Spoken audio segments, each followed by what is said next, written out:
The five skandhas, we should all know what the five skandhas are. When we talk about the five skandhas, we say, I. Who am I? Who is this I? What am I made up of? I, if we perceive this I temporally, is made up of the body and mind. The body and mind in the Buddhist teaching is classified into five categories, the five skandhas, or the five aggregates. So we should right now look at the five skandhas. The five skandhas, the first one is rupa. In the Sanskrit language is rupa, which is all material or form. Form and matter and all aggregates. And we know that all matter is made of elements. And if we further break down all the elements into finer parts, it becomes atoms.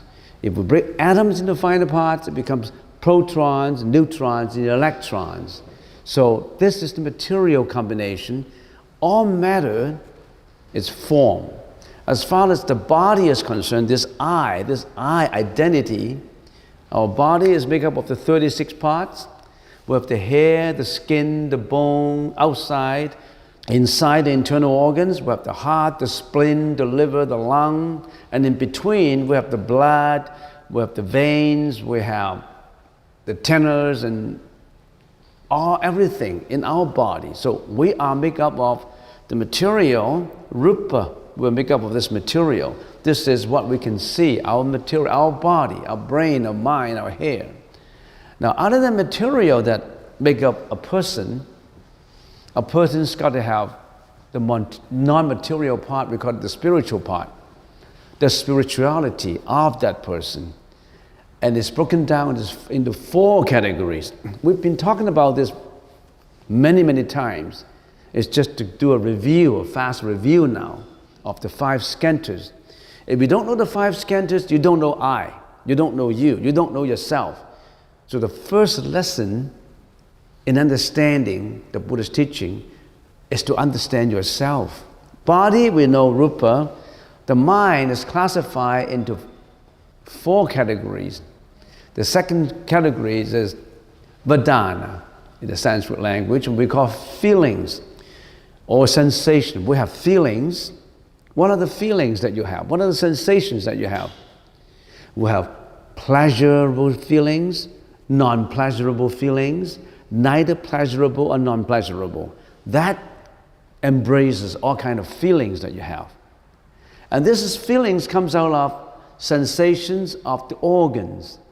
So comes out of the eye, the ear, the nose, the tongue, the body, and the mind. When the eyes contact with form, when the ear contact with sound, when the nose contact with smell, when the tongue contacts with taste, and when the body contacts with touch, and when the mind is contact with all kinds of mentality objects of mind, then sensations come out. Don't you have sensations? Everybody has sensations. We have to realize what kind of sensation we have. Pleasurable sometimes non-pleasurable. When you have pleasurable feelings, you feel happy, you feel delighted. When you have unpleasurable feelings, you feel that you don't like it, unhappy. When our six organs are interacting with the outside, six external objects, namely form, sound, smell, taste, touch, object of mind, when this interaction happens, feelings come out. And we are carried away by these feelings. You're not in control of yourself because you interact. Interaction is different from respond. You can respond with integrity, with wisdom. But when you're interacting, you're being carried away. You can respond to it with rationality. You know that you won't be carried away by the feelings of attachment. So you got to know what are your feelings. The second spirituality, samjna, conceptualizations. Having pleasurable feelings, unpleasurable feelings, neutral feelings, you continue to conceptualize. When your eyes, your ears, your nose cognize the external object, It does not differentiate and discriminate. It goes back to the mind. And then it asks itself a question: what shape, what color, what length? Different mental functions will come out in the conceptualization. You conceptualize it. When you conceptualize it, what happened? When your mind conceptualizes, your 6 organs cognize the external objects. At the same time, your mind is functioning and getting back to the archive files, get to the memory, get to the seeds that were germinating in your consciousness. You dig out all the seeds and you start to, oh, this is John, this is Jack. Or you discriminate, this is big, this is small, this is rich, this is poor. You start to discriminate, conceptualize. After conceptualizing, you also start to look for the language, because you attach languages to the conceptualization. If there's no conceptualization, there's no language, there's no thinking. All your thinking comes from conceptualization. So conceptualization, after you conceptualize it, then there's samskara, volitional. You flex back, you have intention to do, you have intention to interact, you have intention to respond, and then you carry out the action. You carry out the talking, you carry out the yelling. When you're being yelled at, you carry out that you want to yell back. When you feel unpleasurable, you want to react accordingly, then you carry out volitional speech and volitional action. So at the moment when your 6 organs are interacting with the outside world, it's not just interaction. It continues with the conceptualization and the volitional reaction inside your mind. And it happens instantly, and you interact accordingly. You may not notice it because it happens so fast. And then, where is my file? Where are my files? Where's my memory? How come I can remember? How come I can conceptualize? And how come I can do all these things? There's a storage inside your brain, the hidden consciousness, the ego and the superego.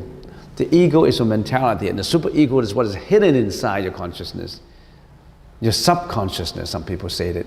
So that 5 here is the vijnana, which is the consciousness. There's a cognitive consciousness, discrimination, provides memory for seeing, hearing, smelling, tasting, or bodily sensation and mental consciousness. It's a combination of the manas and the mano and the alaya consciousness.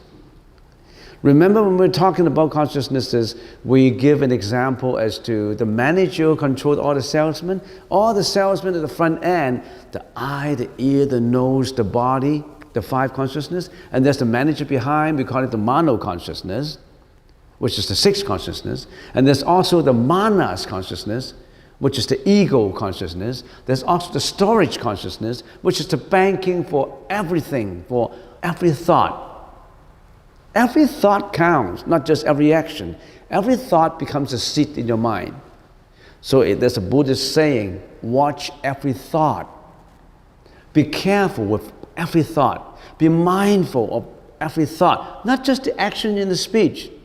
Everything arises from a thought. So you've got to be extremely careful in your thought, not just from the tongue, not just from the action. That's vijnana. Understand the roots. So the 5 skandhas are empty. Why? We have to know what emptiness means. In the Sanskrit language, emptiness is sunyata. But we have to explain it in detail. Sunyata is a very basic concept, a fundamental concept, a fundamental truth of the universe. It's not expounded by the Buddha. It's discovered and told to us by the Buddha. But it does not matter whether the Buddhists talk about it or not. It happened. It's not an invention of the Buddha.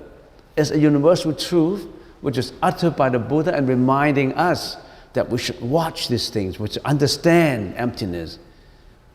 Because we have been ignorant in believing in inherent substance, permanence of things. We don't know the causation of things. We have to study what sunyata means. So next time we're going to research, we're going to talk about into sunyata in the Chinese language is Kong emptiness, voidness. You really have to understand sunyata in very much detail before you understand what the Buddhist teaching is all about.